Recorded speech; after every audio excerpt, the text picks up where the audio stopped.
We are back, guys, for episode 9 of the League 365 pod. And as you can see behind us, we're in the new set.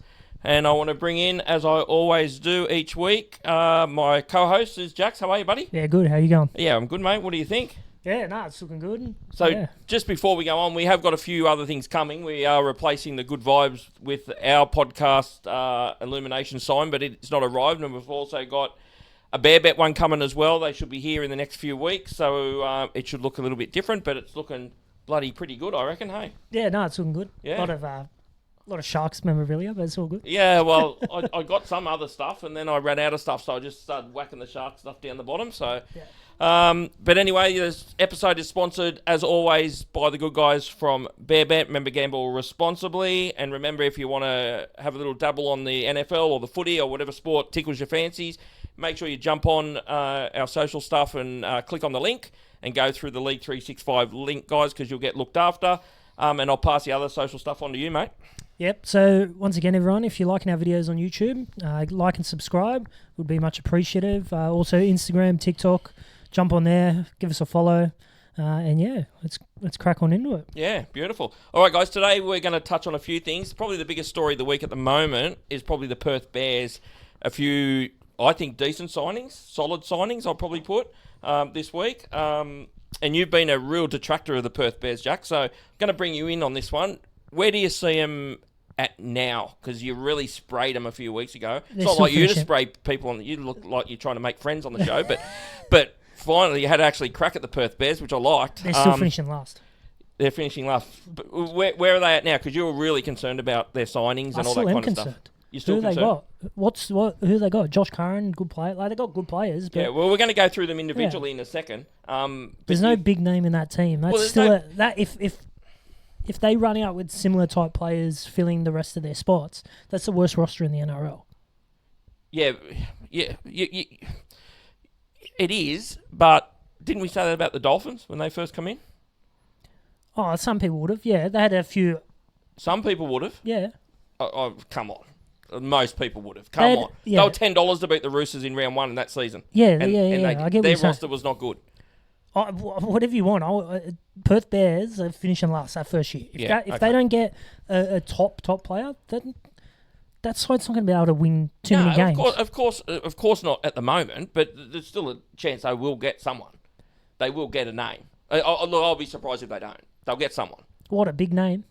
Well, yeah. Like, give me an example. Tino?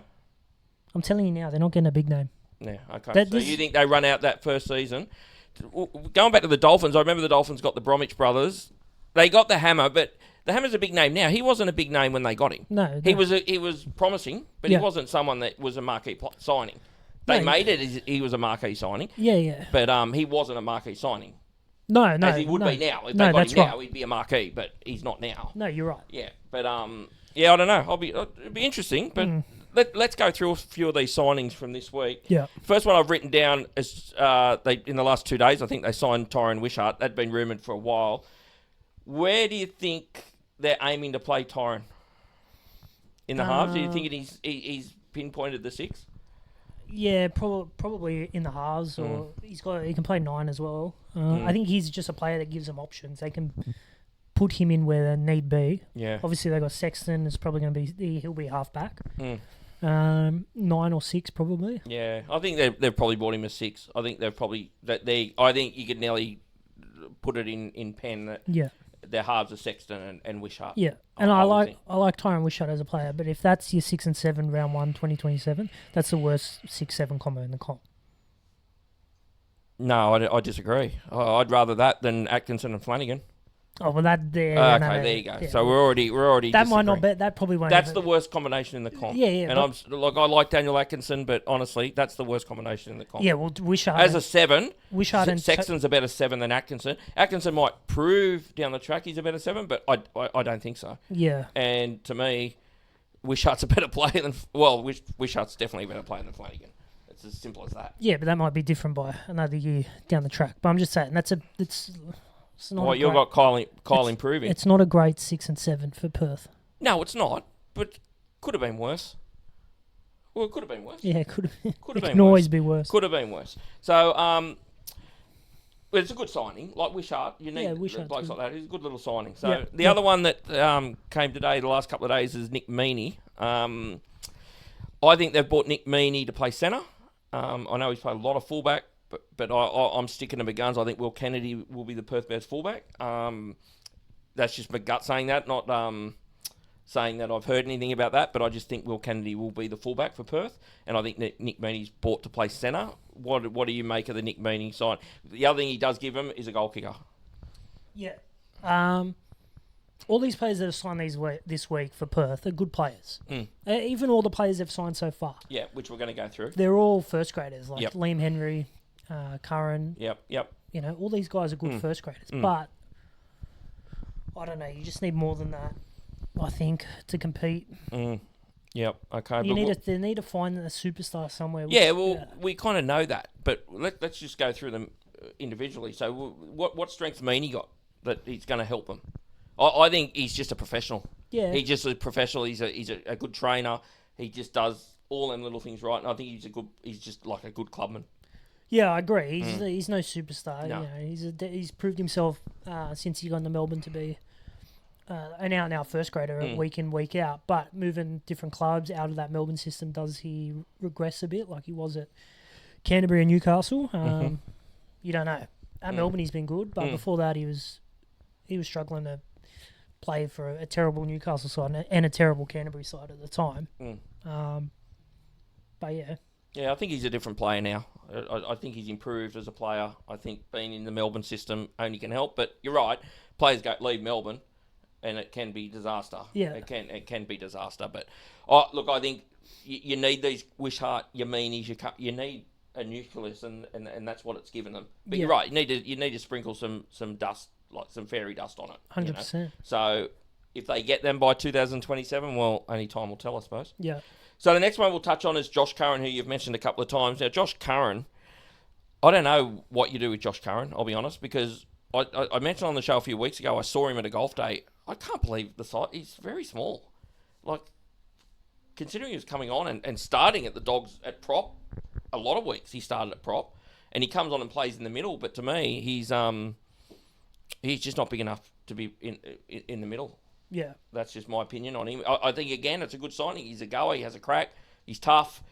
But, again, he's just one of them bread and butter players for mine.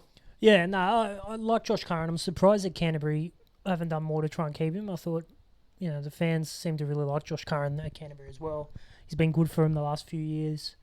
I think he's a handy pickup. I like the pickup of Josh Curran. And, again, he could probably play on an edge and in the middle. So he gives him versatility as well. Yeah, well, when he was at the Roosters, that was kind of the first we saw him at the Roosters, early days. Yeah, he came on the edge. One game, I think. And he came on an edge, and then I think at the Warriors he was kind of more of an edge player, and the Bulldogs kind of moved him into the middle. But, yeah, he fits into the same category for mine as Wishart Meaney. He fits into that kind of... Yeah, definitely. There's similar... Yeah, he's not a superstar, Josh Curran, but he's a good first-grade player. Yep, okay. All right, so the next one we'll talk about is Toby Sexton. He signed maybe a month ago. I'm gonna say it was announced about a month ago. And he's obviously going to be the 7. He's just, how could you put him? He's basically just does the little things well. Yeah. But doesn't have much else for mine. No, I agree as well. He does the basics right. He's handy. He's a handy first. All these blokes are the same mould. Like there's no superstars in this roster so far. Sexton was good at Canterbury last year in a side that was winning. Let's see what he looks like in a side that's, in my opinion, going to struggle a fair bit. At Gold Coast, he wasn't much good either. He's all right.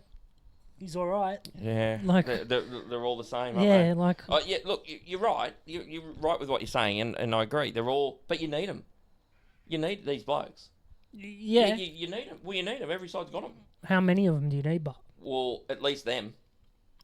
You're not going to come in the first year and have 4 marquee signings. No. You know what I mean? But if you've got, you need if you've players. got average first graders, just like these blokes, and then blokes that probably aren't first graders filling up the rest of your roster, then there's a problem.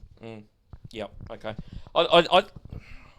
Do you think they won't get one though? A superstar? Yeah. No, they're not going to get a superstar. Even with Mal running the ship. They're not going to get a superstar. Not You're in really against the fucking Perth Bears?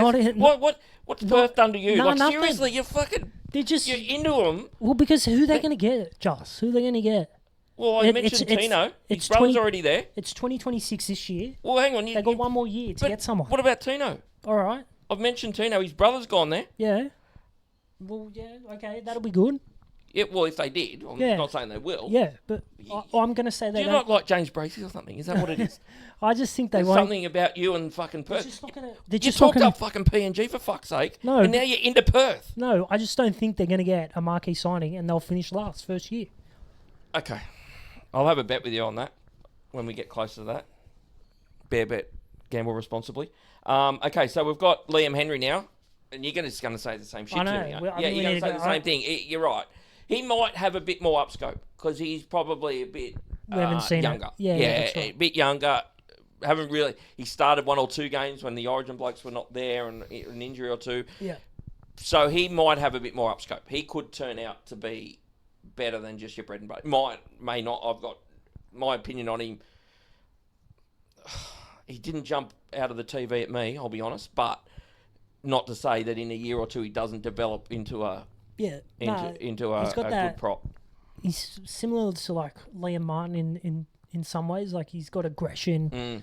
He looks like a lunatic as well. Like he comes flying out of the line sometimes. Yeah, he's a lunatic. Yeah, he's a lunatic. Yeah. Which I he's a big body. Yeah, that's one thing they've got with him. He's a big body. So yeah, I like Liam Henry as well. But again, we're like. You don't know with him. Yeah, you don't know. All these signings are literally the same bit, like the same mould of player. They're not their best player in their position. They're nowhere near their worst player in their position. They're like midway players. Yep. Okay, moving on. And again, we've got another one. Sean Russell. Oh, fuck. I forgot he even Sean Russell. Sean Russell's there as well. So he's obviously gone there outside back. Probably winger. How is this side not finishing last right now? Yeah, right now, but... how many they signed? There's a few pommy blokes they've signed. They've probably signed 10 blokes. There's another 20 coming. More than 10 blokes. Really? Oh, yeah. What, 11? Yeah, maybe. But no, yeah, look, there's more coming. But you're right, at the moment, you know, like at your moment, you got Meaney at 1, you've probably got Russell on a wing, you've got, who was the other bloke? I can't even remember my own writing. Oh, well, you got, for me, Meaney in the centres. I think you'll have Kennedy at the back and then Meaney in the centres with Russell. Yeah, it's not great. It's not great. No, it's awful. Yeah, it is, but we'll just see kind of how it transpires after that. But Sean Russell, again, I thought his best year was last year that he's had in first grade. He kind of secured the spot and in the centres, but I think he's a winger myself. But he might end up in the centres due to they may not get another centre. But, you know, like... Jesse Ramian's another one that could come off. Well, he's off, and there is whispers around Cronulla letting him go. So, you know, like he's not a marquee. He's not a marquee player, but he's probably better than your bread and butter player. Yeah, Jesse Ramian. Yeah, probably. But again, he's not a marquee player. No. And this is the problem with expansion. Like we're gonna get. You know, there's probably not enough players out there right now to fill. Well, there isn't. You know, to fill a couple of more first. NRL sides and be competitive. Yeah, well, there definitely isn't enough talent. There's no doubt about that. So, and that's my issue with PNG. I stick to it. I think they're in a world of trouble myself. But you made some good points the other week that they're going to fill that stadium no matter fucking what happens. Yeah. Yeah. So, which helps. Perth won't. No. You're right. Perth need to hit the ground running. You know, like the Dolphins did. The Dolphins hit the ground running, even though they finished a fair way back their first year.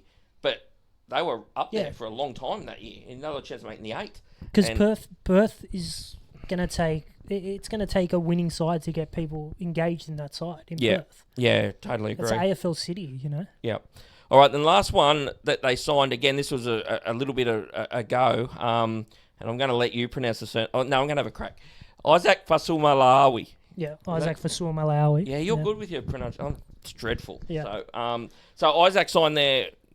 was he before Sexton? I think he was. Oh, might have been. I think Sexton was the time. First one, I think. Yeah, and then Isaac signed. To me, the biggest thing here, 2 things with Isaac. Big body, 1. 2, he's Tino's brother. and that could be a little either a hint or crucial in any chance of getting Tino. Yeah.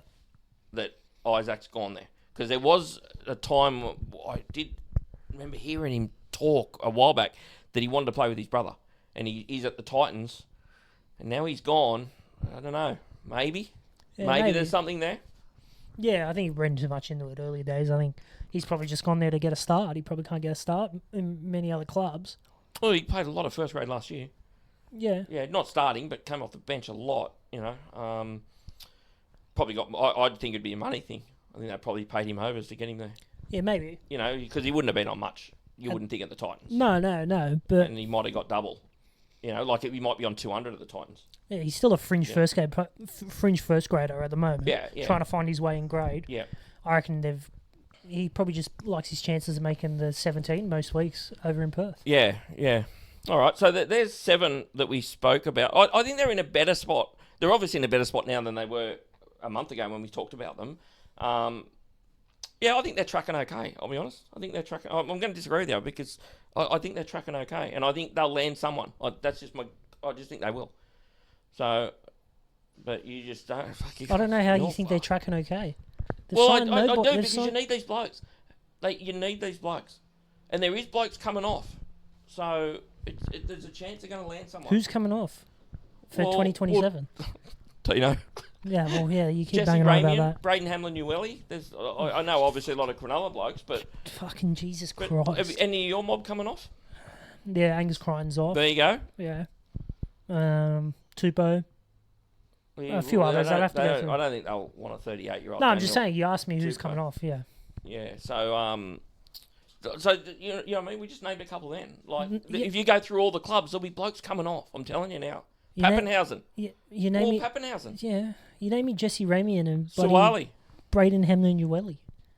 Well, I'm just... They're fucking literally the same. They're nearly the same as Liam Henry and all those blokes. Tyron Wishart. Yeah, I know. But what I'm saying, we just went through the Roosters and you just named Angus Crichton. He's not going to go to Perth. Pappenhausen hasn't got a club. Yeah. Manu's still a chance. They're not going to Perth, man. Come on. Be legit. Well, Angus Crichton's not going to Perth. Joey Manu's not going to come back and go to Perth. You just never know. Oh, I can guarantee you it won't be happening. Okay. All right. Okay.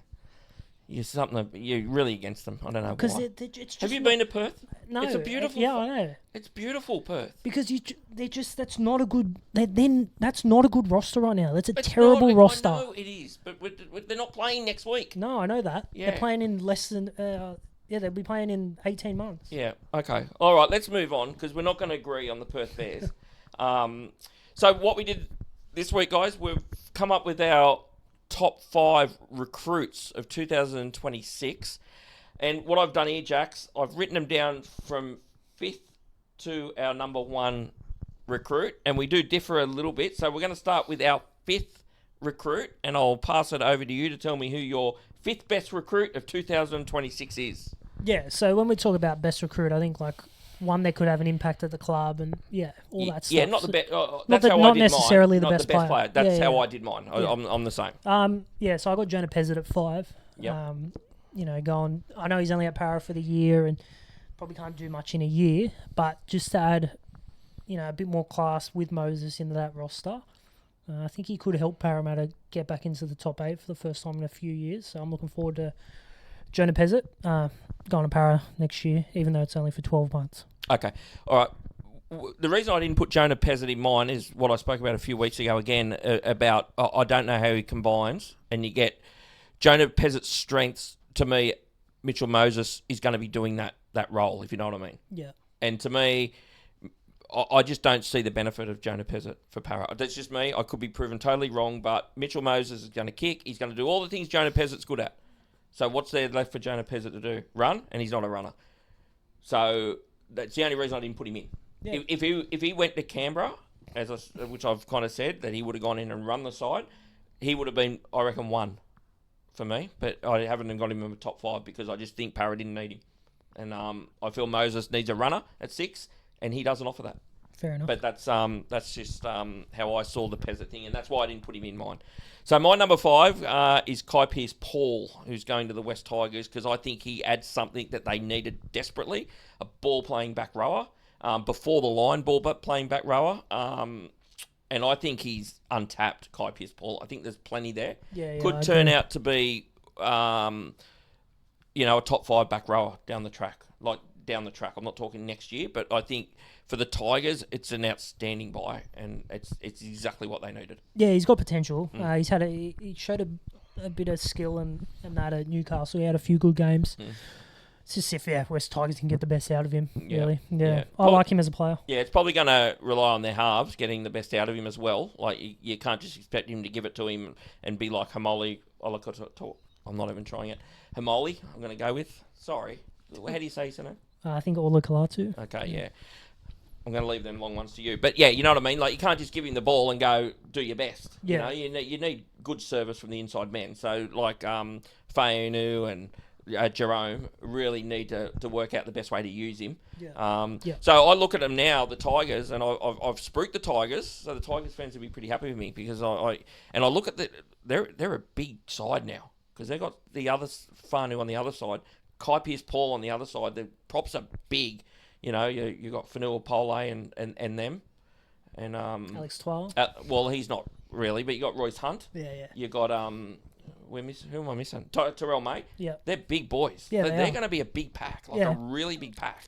And that's why I just thought he's going to add plenty to them, and that's why I had him as my 5th. Hopefully they train hard in the preseason. Well, that's what it's going to be about, coming together. So, but for me, I think it's a really good signing. Yeah. And off the back of big boys, my number 4, I've got Leo Thompson. I think him going to Canterbury in an undersized pack, which they are this year and the year before, I think he's really going to go there, and I think he's going to shine at Canterbury. To be honest, I think he was pretty good at Newcastle. He's now going to go there, be the alpha of that forward pack. That comes with a lot of pressure, but yeah, I think he's going to be pretty handy for him, I believe. Yeah, I didn't put Leo in mine again because the only reason it's a good signing. I agree, good signing, but I think he needs help. And I don't think he's got it. I think he needed another one to come with him. Yeah. And that's probably doesn't mean that he can't have an impact on his own. No, absolutely not. But there was only 5 holes here. So it's not easy to come up with 5. And that was the reason. I just thought, you know what, if they'd got another big bopper from somewhere else and they were coming as a duo, I think yes then. But to me, he's going to get left stranded a bit because he's going to be the one that is going to be the leader. Well, Max King's a pedestrian. Maximilian Like King. how he played. Well, he's an Origin player. Yeah. But when I say he's a pedestrian, he's a toiler. He's an Aidan Tolman. He's a toiler.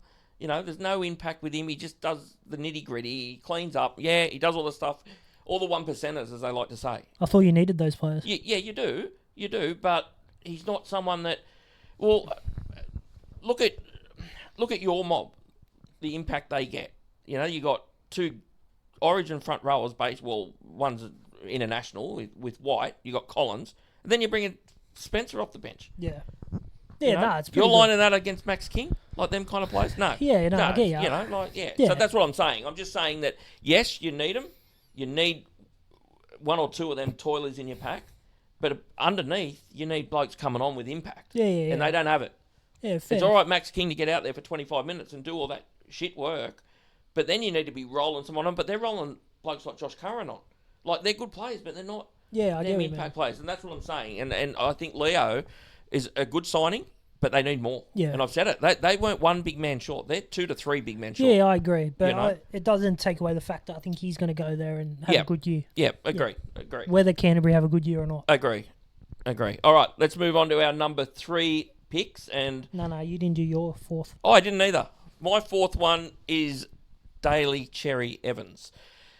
So I've seen your list, and I know you may have him up a bit higher than I've got him. I've only got him at 4 because just off his last season, and I have said previously on the show that he checked out, right? But I'm not 100% sure about that. So I want to see him. He could end up being the best signing, no doubt. But just because of what he did last year and him being 38, I just couldn't have him any higher than 4. I'll be honest, I didn't even have him in the 5, and I bumped him up. I actually had Davey Micheal in there.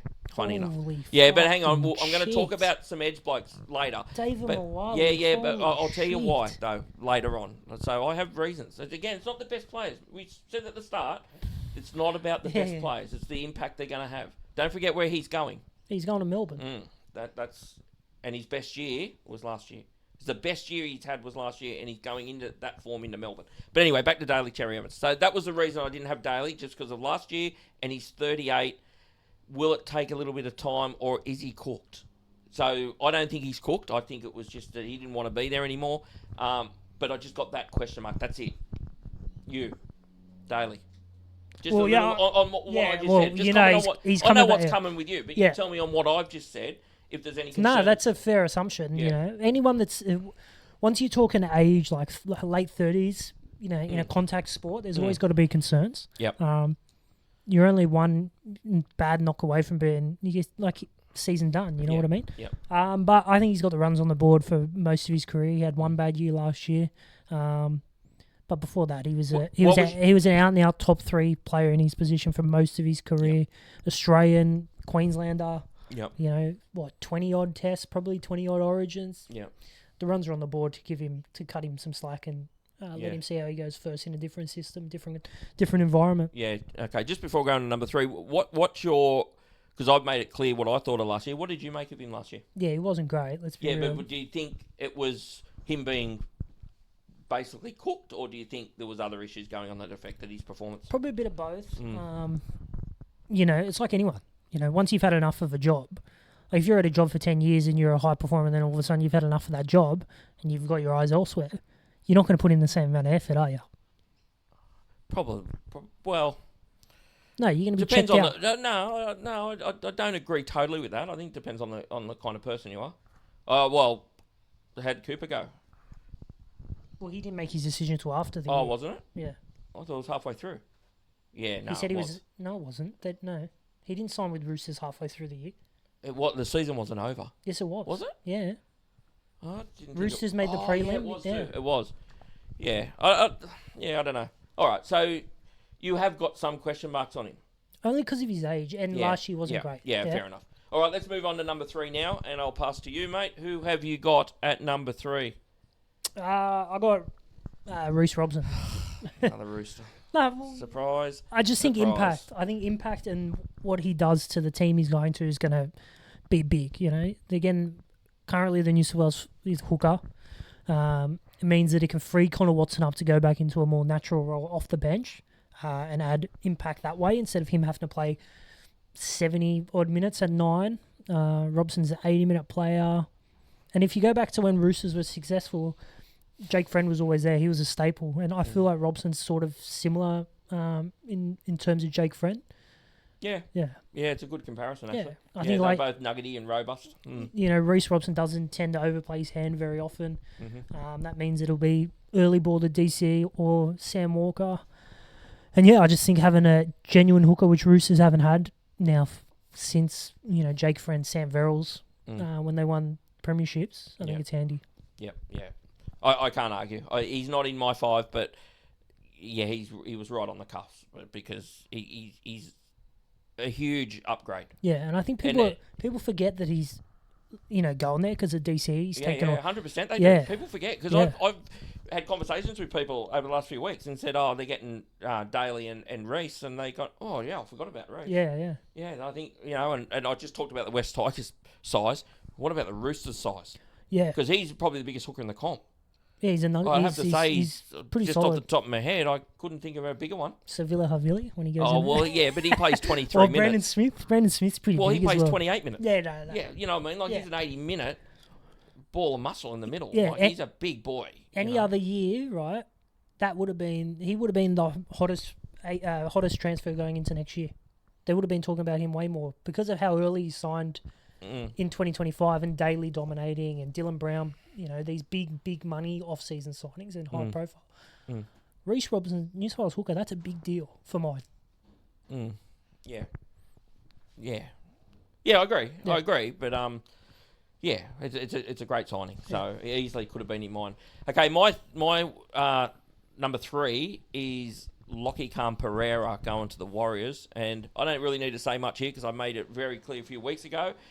I just think it's a massive upgrade having him there and just giving him that speed, because I've said it for the last 24 months that they lack speed terribly, and he's got it in spades. And he is a finisher, and I think, look, his yardage work's not the best, but I feel they've got that anyway with Pompey and Dallin and that. They've got the blokes and Nickel Clockstad. That's their job. He's there to finish off breaks, half breaks that he can appear from nowhere. Yeah. And I think he could end up being the buy of the year. That's how confident I am with Lockie Pereira. That's a massive call. Yeah, it's a massive call. I know with all the ones that we've got on the list, I know, but I just think the Warriors fans are going to love him. And I just think, when I say that, you know what I mean? Like, he may not be the buy of the year, but I reckon at the end of the year, people are going to go, geez, didn't say that. Didn't know how good he was, because I think he's very good. Is he even guaranteed to start in that side? Oh, no. But they're mad if they don't, because I'm telling you, the speed is a massive factor with them. Massive factor. Because think about this, right? Dallin, how many tries do you see Dallin with the aerobatic? Heaps. How many? Heaps. Guess what? If Lockie Pereira's on the end of that, he's putting it down one-handed. That's the difference. And everyone sees all that, but he's doing that because he's not quick enough, right? Lockie Pereira, he puts it down one-handed. He doesn't need to do that. So he's going to turn the ones where Dallin gets jammed over the sideline, he's going to turn them into him doing them kind of things. He's probably not going to do it as well, but he has done it too. And that's what I'm saying. The lack of speed and the lack of times when blokes went through... The quickest bloke in the club's their number 7 is Metcalf. He's their quickest, right? The amount of times blokes went through, got offloads, and you've got Pompey, and you've got them blokes, Nickel Clockstad on the inside, and they just get... They don't catch this bloke. Yeah. This bloke appears, they don't catch him. And that's what they've missed. Every club's got a bit of speed. They've got none. Yeah, it's none. Fair. Oh, yeah. He's a good signing. He wouldn't be. He's not in my top 5, and I don't think he'll be the signing of the year. But he's a good pickup. Yeah, I probably went off with signing. What I'm just saying, I think at the end of the year, people will be saying, "Geez, it was a good signing." Yeah. And you've got to remember that your Reece Robsons and that they're going on 700-800. This bloke's probably gone for what, 3? Yeah, maybe. Yeah. You know what I mean? So you got to take that into account as well when you're thinking quality of a signing. You can't just kind of go, well, they're paying daily 800, or who's the biggest? Well, Dylan Brown. Like Dylan Brown, if you're going off contracts, he should be the best signing by miles. Well, yeah. Will he be? Will he not be? I don't know. Yeah, well, off the back of talk about add $1 million to Lockie Pereira's 3, and you've got $1.3 million Dylan Brown. And that's right. Who my number 2 is. Okay. And not like this. It's the big money going to Newcastle. That's a club that demands success, and I'm just I don't know if he'll be the second best signing, but I'm just when I mean top signing, I'm just interested to see how Dylan Brown works at Newcastle more than anything. Like, I think off the back of his Pacific Championships, everyone can see that Dylan Brown, at his best, is a great football player. He didn't have a great start to last year, and the contract talks probably distract him a bit, but that's a good football player right there. Yeah, that's a really good football player at his best. I think he needs a bit more help in that Newcastle roster, but again, he's similar to who else Pezzett I had on there. I'm just interested to see how they go in a different system. Yeah. Where there's a bit more pressure on him, like there'll be pressure on Pezzett and Dylan Brown for different reasons. Two big clubs that demand success. Yep. And then I'm just interested to see how Dylan Brown goes. Yeah. And I hope he goes well for Newcastle's sake. Yeah, okay. Well, I'm not going to comment too much on Dylan Brown because I may be doing that in a second about signings and stuff. But, I agree with what you said, to be honest. It's going to be interesting to see how he goes. But you know what? For his contract that he's on, he needs to be better than a really, really good player. Yeah, he needs to be able to win games on his own. 100% he does. He can't just be a really good... It's just not good enough. No, I agree. 100% agree. Yeah. All right, so my number 2 is the... what's the word? Enigma. Is that what you're looking for? Enigmatic, I was looking for. Is that a word? I think so. Zach, is that a word? Don't know. Okay. I think it's a word. I'm going to run with it. What's it mean? You don't know what you're going to get. That's kind of what it means. Let's go. So. Okay. David Fafita. It's a gamble, the signing of David Fafita, but I feel that if they get the best out of him, he could end up being the best signing of the year for South. Yeah, if they can get the best out of him. Yeah. That's I'm taking the chance that they will. That's a massive question mark. Yeah.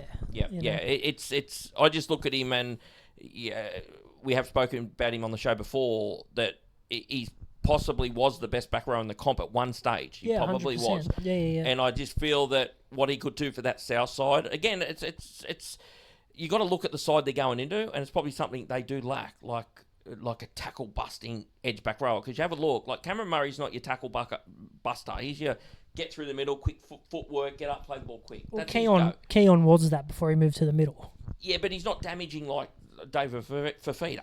Like he is, but he's not like David. No one's like David Fafita, to be quite honest. So I just look at your Jai Arrows and that, and I just thought plugging him in there and you get the best out of him, he could take South from outside the 8 deep into the 8. Yeah, I just don't think they're going to get the best out of him. Yeah, didn't work with. They tried Schuster last year. They've got Brandon Smith there. That doesn't, from what I know, he hasn't played many games there, but it doesn't seem to be working. They haven't been able to get the best out of Brandon Smith yet either. Yeah, but saying that, the Roosters didn't either. No, but that's what I mean. You're taking punts on guys that, you're taking punts on your Fafitas and your Brandon Smiths, and they've signed Adam Elliott now. I don't know. There's a lot of players there that clubs didn't want. That have extra baggage as well. Yeah. You don't want too many of those blokes in your side. I'm just backing it in. Honestly, when I thought about it, I thought, what if they get the best out of him? I think it's huge for South, and it could be, as I said, could take them inside the thing, but it's could end up being the big flop. That's right. It could go either way. It's like the Schuster one. He's probably not as much as a risk as Schuster. No, definitely not. He's probably got more runs on the board than Schuster had. 100%. And Schuster, I think, had more demons, is probably the word, than I think Fafita's got. I think Fafita's lazy as fuck, to be honest. Schuster was lazy as fuck as well, but I think Schuster had a bit going off the field as well. I don't think everything was rosy there, just off reports you hear.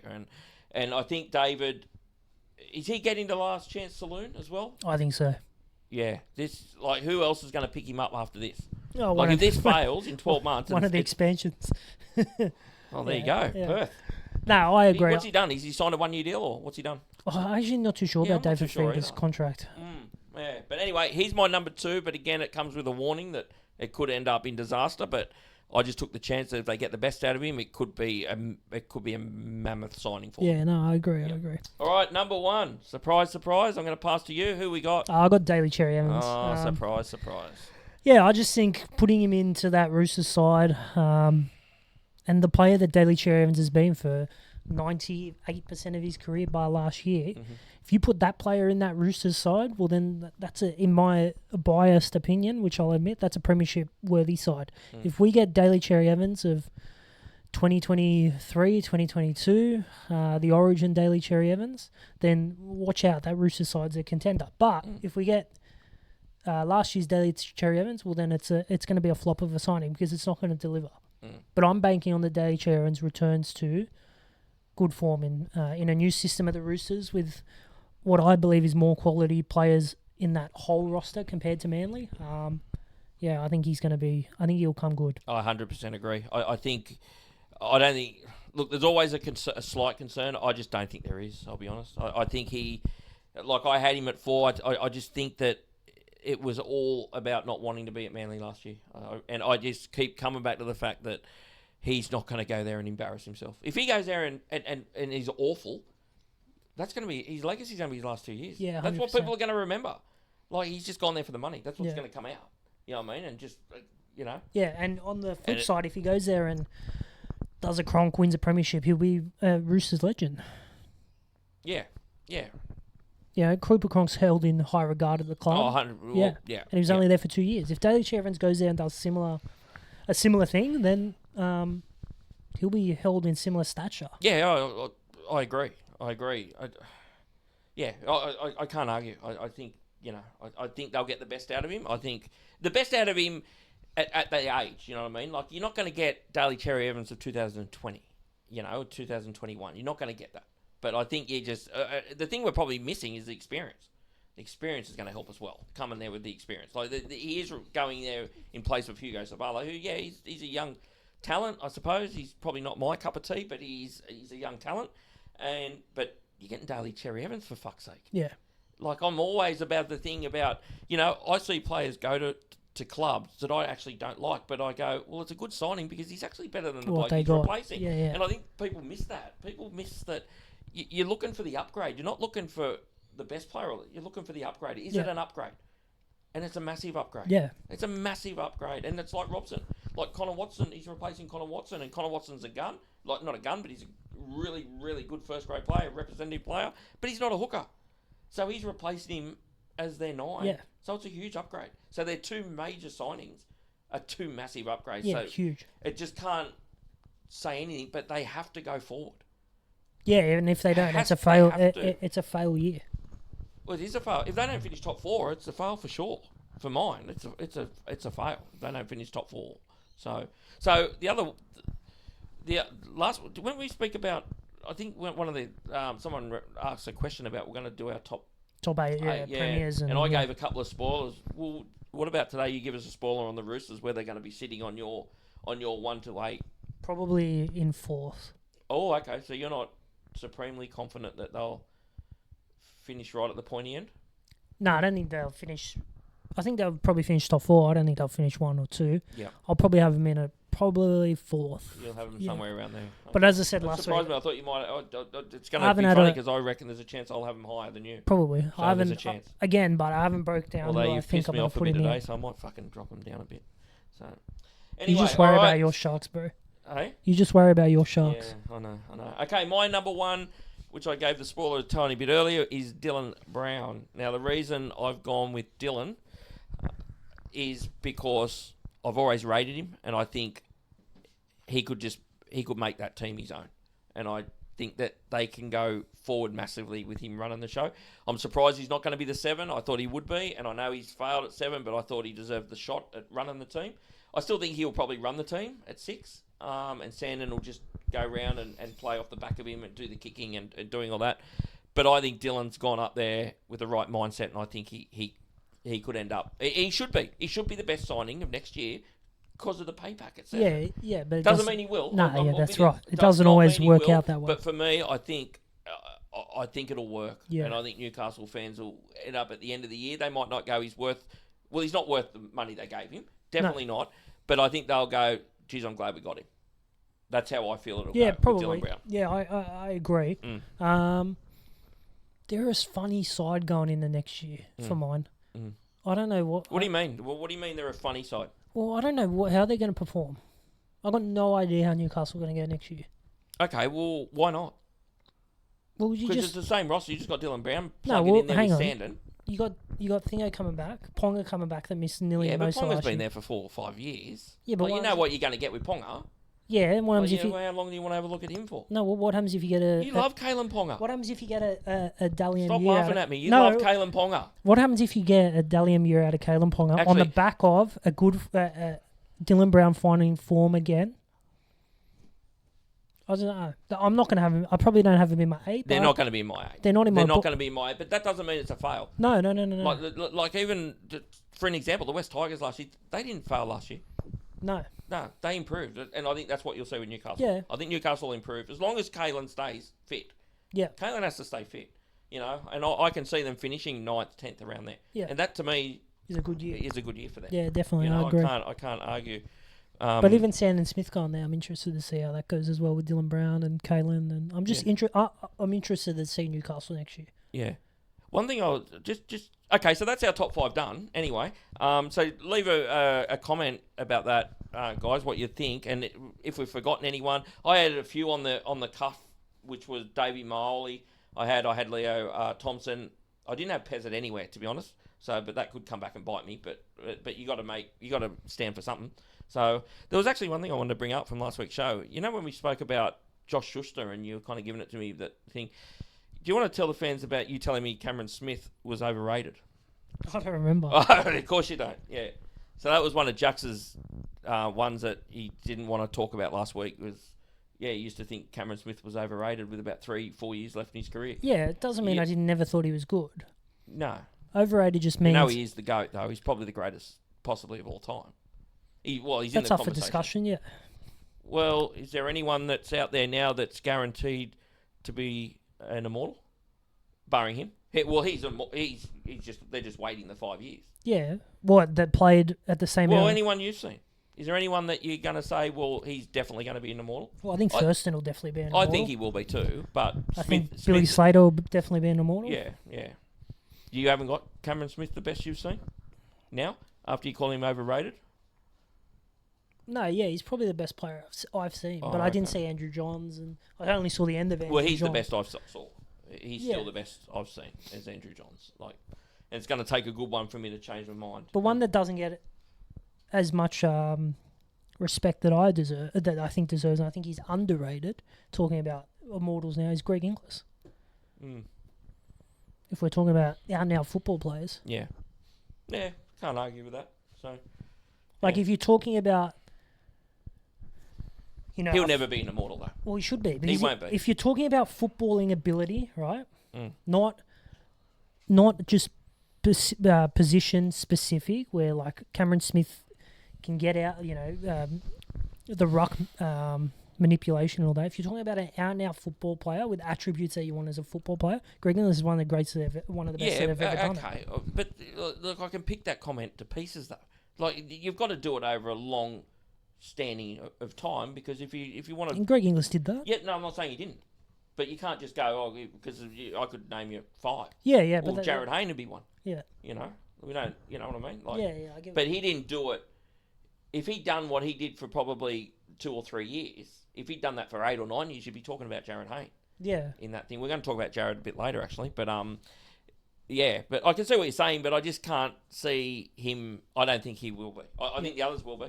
Thurston will be. I think Slater definitely should be. And will be, I think. I can't see Billy not being one. So me either.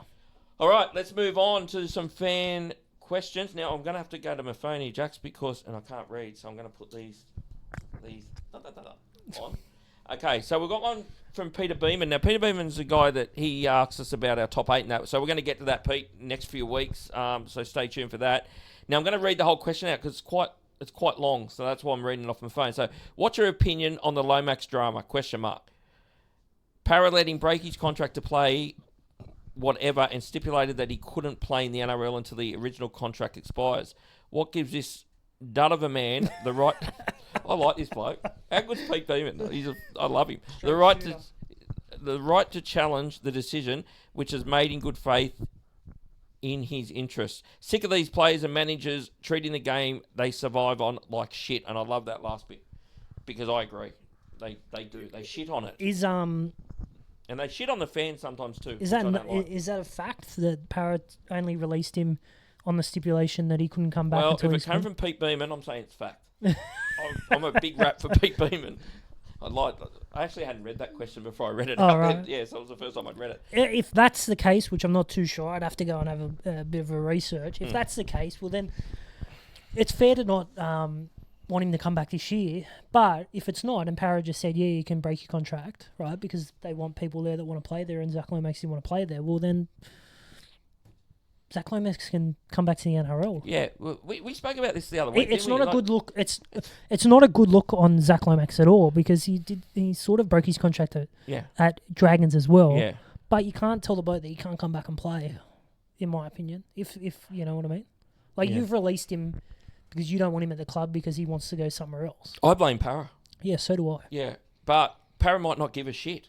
That's what I mean. That's the other thing. Parra might not give a shit, but to me, when he left for R360, apparently left for R360, Parra should have, if Parra wanted him and thought, well, you know what, we don't want him here if he doesn't want to really be here, but if he comes back, in a year, we want first crack at him. Yeah. I think that's what should have been Yeah, definitely. And so I agree. I think if Parra have just gone, if there's no see you later. Yeah, well then they haven't got a leg to stand on. He can come back and play for whoever he wants. Yeah. I feel there's an issue with Zach Lomax. I'll be honest. He's a good player. He's a very good player, obviously. He's probably the best winger in the game, or close to, with Brian To'o, but I think there's an issue because there was massive issues at the Dragons. It wasn't just the way he exited the Dragons. There was issues before that. He wanted to play centre. He didn't want to play wing. Fucking play where you're fucking told to play. Seriously, he's made a goose of himself there, Zach Lomax. He's made a bigger goose of himself because he's a winger. Here. He's made a goose of himself here. Yeah. He's a winger. It's obvious he's a winger. He's the first, not the first choice, but he's a Origin He's a New South Wales player every year as long as he's playing good. Well, he's a New South Wales player every year if he's playing wing. Yeah, and pushes for Australia. And he said, "Oh, I don't want to do that. I want to go and give this R360 a crack." And it's folded. I don't know who's giving him advice because I was getting mail that R360 was going to fall over by a journalist at Rugby Australia. So I don't know who was talking to Zach Lomax saying that this is a legit thing. But who you get contact with Rugby Australia? I'll keep my contacts to myself. Oh, will you? Yeah. I'm not going to lose you to a rugby podcast. No, definitely not. I like a real man's sport. Oh, okay, fair enough. Rugby league only. But he'll want to find a club soon because we're getting in the nitty gritty of pre-season. What about Perth? It's not till 2027. Yeah, well, what about Perth? He could be. Would he be a marquee signing? He would be.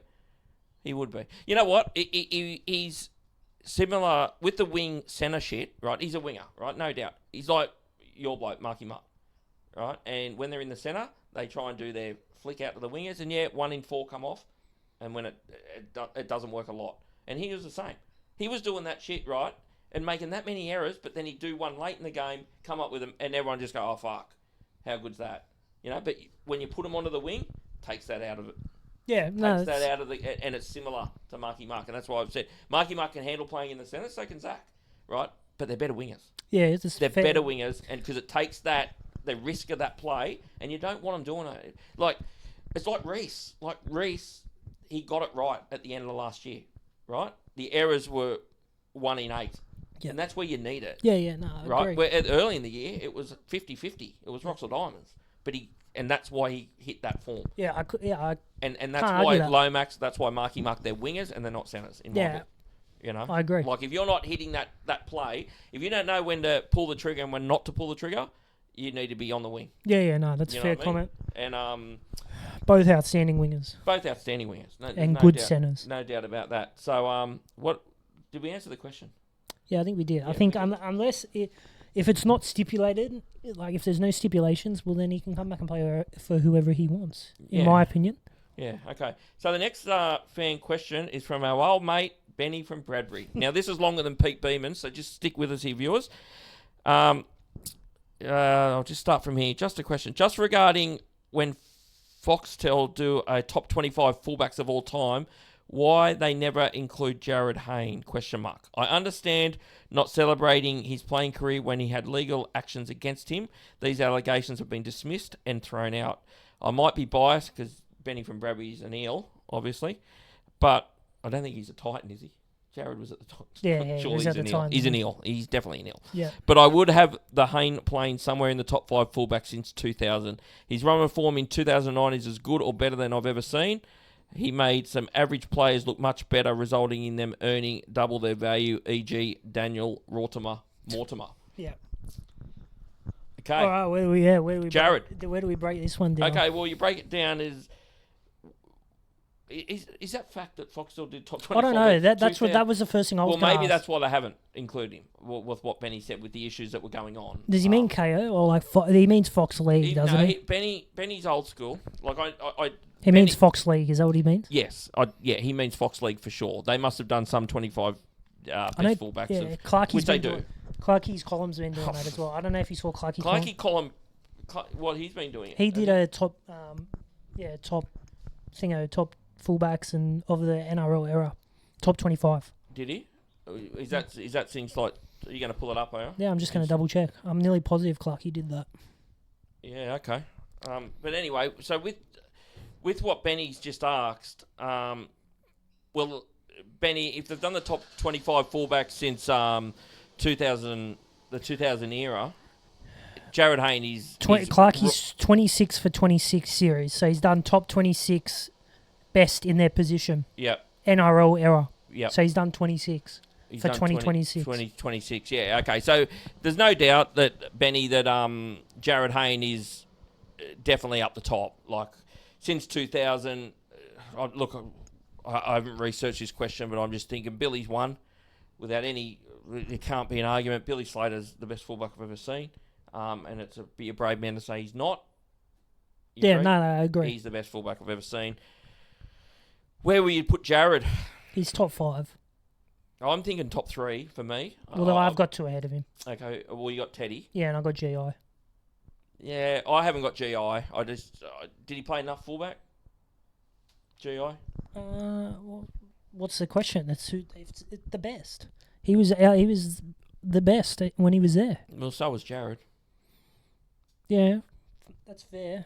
I think GI was more. GI was there when Jared was there. If you ask me who I'd GI rather at their best, did GI win a Dally M? Did he win? No, not a Dally M. If you ask me at their best, who How I'd many rather? Jared win? Two. Mm. Yeah. I'd have GI before Jared. Yeah, I couldn't. Let's I couldn't. I couldn't. I think Jared was.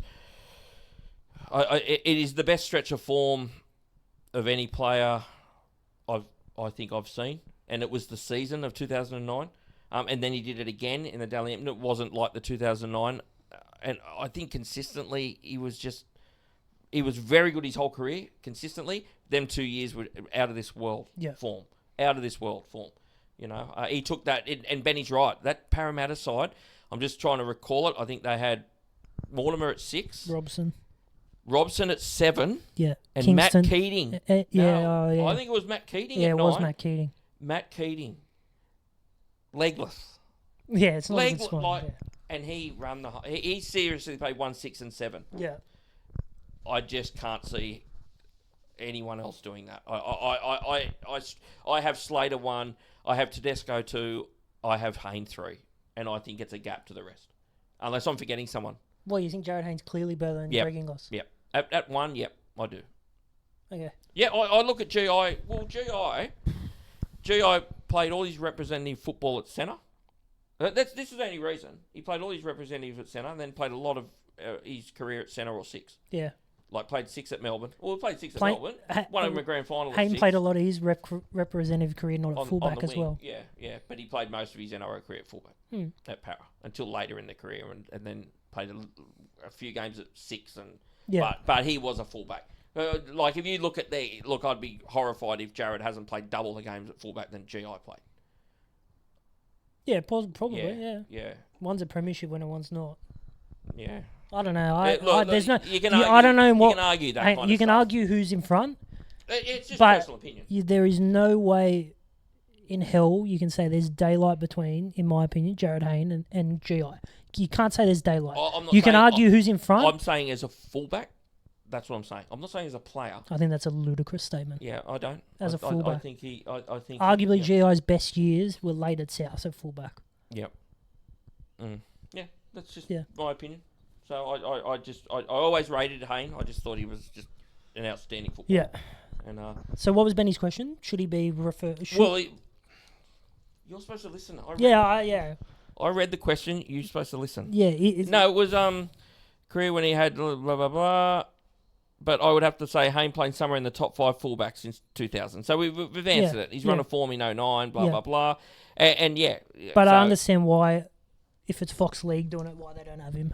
If that's what it means as well. Well, it's ludicrous. It can't be any other reason. Well, imagine some of the fullbacks they must have in there. Yeah. That's the only reason. It's because of the legal dramas that he's had and the personal. Yeah. I'm just trying to think of other ones that since then. Ben Barber didn't do it long enough. I wonder if Ben Barber's in that. Whatever this. He would be. If this Fox, he would be because he had 1 or 2 really good years at fullback at the Dogs. But if we're talking about off-field things, and you know what I mean. Like if they're but he never got it when he never did. No, he never went to jail. No, he did nothing like Jared was accused of doing, and was exonerated. So, but also found guilty as well. Yes, that's right. But Benny would be in there for sure. Yeah, top 25. Like you struggle to find one that was not in the top 25. Yeah. But who else would be in there off the top of our heads? That just trying to think. Yeah, I'm not sure. I'm thinking that you have blokes like who was Brett Stewart. Brett Stewart. Yeah, there's one definitely. Well, Kalen, yeah. Kalen would be there. Micheal. Yeah, Micheal. Peachy 2000. Yeah, maybe. Don't know. Yeah, you'd have to. You would 25. Have to we'd be 25's so a many. lot. 25 is a lot. Oh, Darius Boyd. Yeah, Darius Boyd. Yeah. Well, yeah. So there'd be who's New South Wales fullback been then since? Micheal, Hayne, Brett Stewart, Teddy. Yeah. Well, one where they got Dylan Edwards. Probably Dylan Edwards. Yeah. He'd be another one that's probably in Even there. Reece Walsh should be in there. Yeah, he probably would be. Yeah. So, What about Dukes? Oh, definitely. Yeah. Dukes will be there. He played a bit of fullback for New South Wales too. He'd get in there for sure. Yeah, he'd be in there. Yeah. So, yeah, fair enough. Yeah, so Benny, totally agree. There's obviously issue. Like they've obviously not put him in that top 25. He has to be. Simple. I got him top 3. Jack's got him top 5. So 100%. But Benny, do us a favour. Send your top 5 in the comments. Write your top 5 down since 2000, and we'll discuss it next week. Okay, so we're going on to rumours of signings, Jacks, and there's not much, to be honest. Yeah, we touched on most of it with the We've touched on most of it. stuff. So the only signing that's come out in the last 2 days is Adam Elliott. He signed with South Sydney. Yeah. What do you make of this one? It's a good depth signing for South. He's a decent first grader. Yeah. I don't mind it. It's not going to take them to the next level, but it's a really good depth signing. I think he's in the category that there could be some question marks on him though. It just seems to move too much for my liking. And I know he had the issue with keep your wives away from him. Yeah, exactly. Michael Lisha, we had the problem there. I don't know. He just seems to go to a club and just doesn't settle, and he's just in and out. He's just gone. Yeah. But I agree. Good player. Good first grader. He's got a kid now as well, so maybe he's settled down. He's ready to just. And he's got Millie will punch the shit out of him too. If he gets out of line, Millie will give him one, I reckon. Yeah, probably. Not in a good way. And to me, he's it's a good signing. Yeah, it's a good signing. Again, it's a 1 year deal. It's probably low money, low risk. Yep, 100% agree. So that's all we got for that. Anything else? You did mention something to me that I forgot to write. Yeah, we spoke about the new rule proposal last week, and one that all 17 clubs have got together and said we don't want that because it's ludicrous and ridiculous. Like we spoke about, is the kickoff. So the 17 clubs have got together. They've gone to the NRL and said no good. We don't want the kickoff rule. Optional kickoff. Yeah, which was whoever scores, they get the option to kick off or receive, which I like because that was absolutely ridiculous. Well, we said it last week. It was a fucking ridiculous rule. Now, and common sense has prevailed. Common sense has prevailed, but why didn't it prevail? They said they met with all them coaches who we mentioned last week. Bennett, Fitzgibbon, who else was there? Ricky Stewart. Why the fuck didn't they sit there then and go, boys, this is ridiculous? Yeah, they might have. You don't know. But why did they bring it up then? So to me, someone liked it. Yeah, maybe someone in that did. group liked it or thought it was worth, but it was the most ridiculous thing I'd ever heard. Yeah. So anyway, it's done. Great. So yeah, it'll be interesting where the other ones fall. All I hope for, which I said last week, is when they decide on it, fucking lock them in and then fucking leave it to 2030. Yeah. And then maybe look at rules then if you want to change one or two every. Yeah, I'd be happy every 4 or 5 years. Sit down and go, is there anything we need to change? Yeah, not every year. Not every year. It's a fucking joke. I agree. Really. Sometimes you just go, I know I've been in gone to footy early rounds and gone, oh, fuck, that's that new rule. Yeah. And that, as you said, the disruptor rule. Wonder where that's going to be this year, the disruptor rule. Hopefully. Because it was dying a slow death over thing. Hopefully it's dead. Yeah. But it won't be. It won't be. Someone will pin one. Yeah. No, Klein will get one. Yeah. He'll find one. Yeah. He'll find one somewhere. So, or something. All right, so that's it for the league talk. Now, we just want to touch on one thing before we go that I want to discuss. Now, we are a rugby league podcast, but there's a massive fight, and I'm a boxing fan, as you can see from behind us. And the Nikita Tszyu Micheal Zerafa fight is on Friday night. And this should be a cracker, Jax. Have you had a look at this fight? I know you like the fights. You're more a UFC man. Yeah. NFL man, but you do like the boxing. What do you make of this fight? Yeah, I'm keen for it as well. Obviously, you got Zerafa in the Tszyu rivalry. With Tim, a few years back, we never got that fight. We're going to get the Nikita versus Zerafa. One thing I think is a lot of people sleep on Micheal Zerafa and don't give him his respect that he deserves. That's a really good fighter, borderline world-class fighter at times of his career. And if I'm Nikita in the Tszyu camp, I wouldn't be sleeping on him. I know a lot of fans like to get on there and give him shit because they think he pulled out of the Tim Tszyu fight, but I wouldn't mind seeing what the odds are. And well, Zerafa's favourite. Oh, he's favourite. Oh, well then, yeah. Well, when I first looked at his, I haven't really looked at the odds, but I've been researching this. Like, I watch most fight. I've seen all these boys fight for years. And I look at this fight. I had to actually look at Nikita's fight with Dylan Biggs again, because Dylan Biggs dropped Nikita.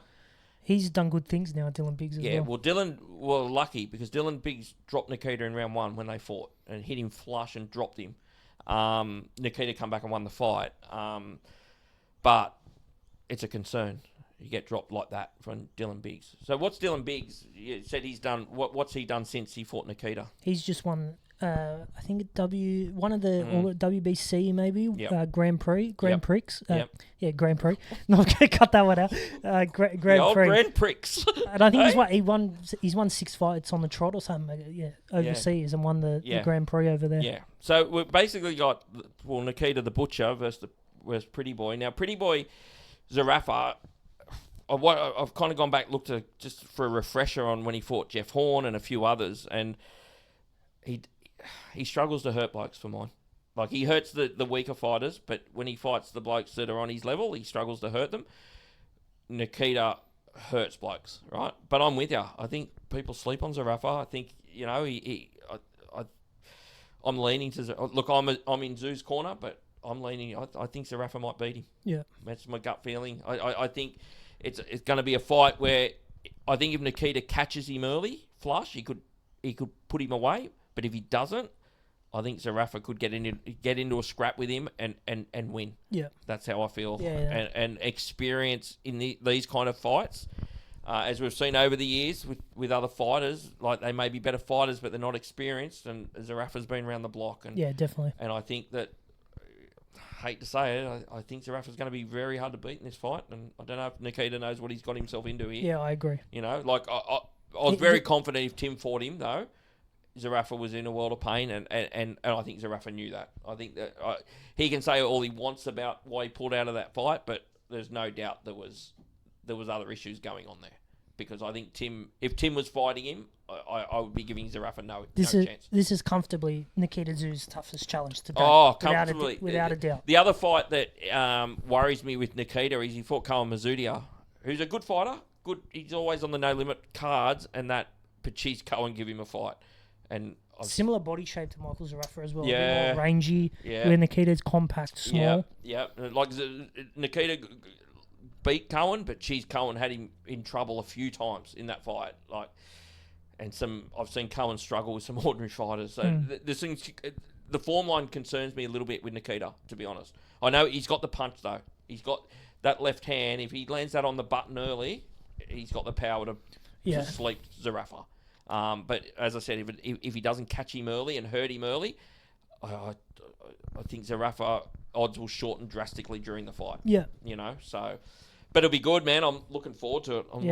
Should be good. Should be a really good fight. So. And just quickly, we got Nelson Solomona against Jeremy Lattimore. The GOAT, Jeremy. Jeremy Lattimore's in World of Strife, just to finish off. Yeah. Well, we don't know what we're going to get from Jeremy Lattimore. He doesn't. What's he thinking? Well. He must be short on cash. Well, going back to other footballers that have fought, the last one, I can't remember who he fought. I know it wasn't Gallen, right? I know Ben Hannon, I'm talking about. He fought Gallen, but he fought someone else, and everyone was thinking, what the hell are you doing? But he gave a good account of himself. Was it Josh Papali? Who, Ben Hannon? Yeah, maybe. I can't think who it was, but it was someone. I can't remember, yeah. There was some, you know what I'm talking. It was before he fought Gallen. And Ben Hannon, it was one of the fight nights that they do with the league players and shit, and he was fighting someone. It was like, oh my God, this is the last bloke you want to be fighting, but he'd give a real good account of himself. Well, Nelson's got to be $1.01 to beat Jeremy Lattimore. Well, and if he doesn't, he's got to give boxing up. Looking at physiques and power and size, ability on the football field, there's not one line. No. Says Jeremy Lattimore's funnier, but I don't think that means. Oh, he's definitely funnier. Yeah, he's definitely funnier, but you got to fear. Well, he's got a set of kahunas. Yeah. Give him that. He's certainly got a big Grand Prix, as you said before. Yeah, shit. But good balls. 100%. Give him credit. Yeah, but you can't bag him. No way. With Nelson. He had a fight before Nelson. Anyone that gets into the boxing ring, you got to give him credit. Yeah, 100%. Unless it's my mate Chris. Oh yeah, Chris. Did you talk to Chris about his wedding? And I think he's too busy on wedding prep. Is he? Yeah. Oh, he did say it, but he might have said West Tigers make the 8 instead of a wedding.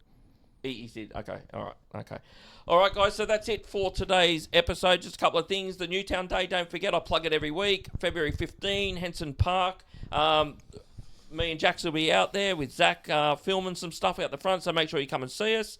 and all the social stuff, I'll hand over to you, buddy. Yeah, once again, just jump on there, like and subscribe, give us a follow, and yeah, we'll see you next week. All right, guys, thanks again. Hope you like the new studio. We'll have some new signage soon. Till next time, we'll see you then.